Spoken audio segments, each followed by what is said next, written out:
temporary ceasefires in parts of Syria have reportedly gone into effect.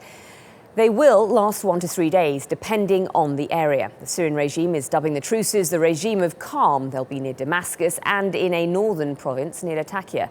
Both areas are under government control. The regime of calm excludes Aleppo.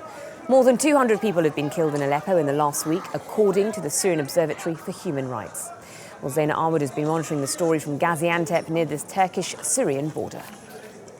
This regime of calm was announced by the Assad regime, and it went into effect at 1 a.m. local Saturday morning. Now, it extends to eastern Ghouta, close to Damascus, as well as Latakia province. Of course, Latakia province and Latakia itself are strongholds of the Assad regime. Now, the regime says that the purpose of this is to bring calm to these two areas, even though it's only temporary, and use that to help extend the cessation of hostilities. The only issue really is that the flashpoint, the center of the violence that we've seen over the last 3 or so days is Aleppo, and Aleppo is not part of this regime of calm.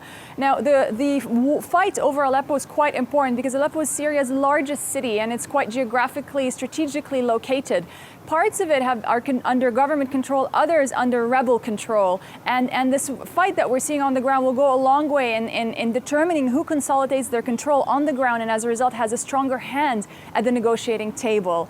The return to Geneva at this point looks quite difficult. Now, the two main sponsors of the cessation of hostilities and backers of the talks, Russia and the U.S., have both said that they would like a return to the table and a return to calm on the ground. But when you look at their actions, there's a gap really between what they say and what they're doing.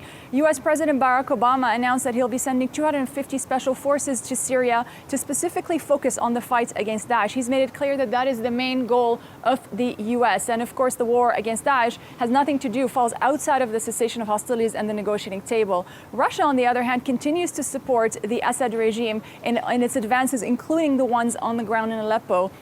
So really, when you take a look at the situation, it's not very positive. And the UN has actually said that it's seen evidence of a military buildup that could eventually lead to a lethal escalation of violence on the ground.